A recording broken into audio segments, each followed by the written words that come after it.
ഇന്നലെ ഫാക്ടറി ടാസ്കിൽ കൊടുത്തിരുന്ന 2 കറുത്ത കോയിനുകളുണ്ടായിരുന്നു. അത് നമ്മുടെ നൂറ ആർക്കും കൊടുക്കാത്തതിനാൽ നൂറ ഇപ്പൊ പെട്ടിരിക്കുകയാണ്. ഈ 2 കറുത്ത കോയിനുകൾ നൂറയുടെ കൈവശമായി. കാരണമെന്ന് വെച്ചാൽ ഇന്നലത്തെ ടാസ്ക് പ്രകാരം ഗോൾഡ് കോയിനുകൾക്കെല്ലാം വാല്യൂ എന്ന് പറയുന്നത് അത് അവർക്ക് ലക്ഷറി ബഡ്ജറ്റിന് വേണ്ടി മാത്രമുള്ളതായിരുന്നു.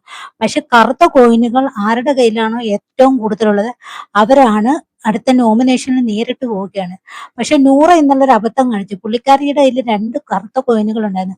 പക്ഷെ പുള്ളിക്കാരി ഇന്നലെ ആർക്കും കൊടുക്കാതെ കൈവശം വെച്ചിരുന്നു. അത് കാരണം ഇപ്പൊ വെട്ട് കിടക്കുകയാണ്. ആ 2 കോയിനുകൾ ബാക്കിയുള്ളവര് ഒരു കോയിനുകൾ ആർക്കും ഇല്ല. കറുത്ത കോയിനുകൾ നൂറയുടെ കയ്യിലാണ് ആകെ 2 കറുത്ത കോയിനുകൾ.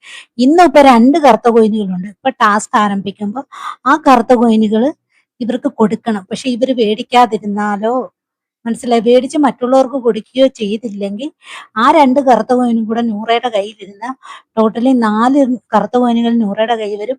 അങ്ങനെ നൂറയുടെ കയ്യിലുണ്ടായിരുന്ന പവർ എല്ലാം അവിടെ നഷ്ടപ്പെടുകയും നൂറ നേരിട്ട് എവിടേക്ക് പോകുന്നത്, നോമിനേഷനിലേക്ക് പോവുകയും ചെയ്യും. പക്ഷെ ഇന്നലെ നൂറ കാണിച്ചത് മണ്ടത്തരമായിരുന്നു. ആ കറുത്ത കോയിനുകൾ ആർക്കെങ്കിലും കൊടുക്കാൻ, ഇന്നലെ അക്ബറുമായിട്ട് വഴക്കിടുന്നപ്പോ അയാൾക്ക് ഒന്നും കൊടുക്കാതിരുന്നപ്പോ ആ കറുത്ത കോയിനെങ്കിലും അക്ബറിന് കൊടുത്തിരുന്നെങ്കിൽ നൂറ രക്ഷപ്പെട്ടേനെ. പക്ഷെ നൂറ പെട്ടുപോയി സത്യത്തിൽ കേട്ടോ.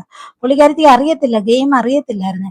പിന്നെ പുള്ളിക്കാരത്തി പറഞ്ഞത് അത് കൊടുക്കണ്ട, കറുത്ത കോയിൻ എന്തിനാ കൊടുക്കുന്നത്, അക്ബർ അല്ലെങ്കിൽ നേരിട്ട് ആരെങ്കിലും നോമിനേറ്റ് ചെയ്ത് നോമിനേഷനിലേക്ക് പോകുമെന്ന് പുള്ളിക്കാരത്തി പറഞ്ഞായിരുന്നു. പക്ഷെ അതല്ല ഇവിടെ നടന്നിരിക്കുന്നത്. ഇപ്പൊ ഈ കറുത്ത കോയിനുകൾ ഇപ്പൊ പുള്ളിക്കാരത്തിയുടെ കയ്യിലായതുകൊണ്ട് പുള്ളിക്കാരത്തിയാണ് ഇനി പെടാൻ പോകുന്നത്. ഇനി ഇന്നത്തെ ദിവസത്തെ 2 കോയിനുകളുണ്ട്. ആ 2 കോയിനുകൾ ആരും മേടിക്കാതിരിക്കുകയോ ചെയ്തു കഴിഞ്ഞാൽ വീണ്ടും ഇവരുടെ കയ്യിലായിപ്പോ, നൂറയുടെ കയ്യിലായി. നൂറ എന്നാലും നോമിനേഷനിലൂടെ നേരിട്ടു പോകും.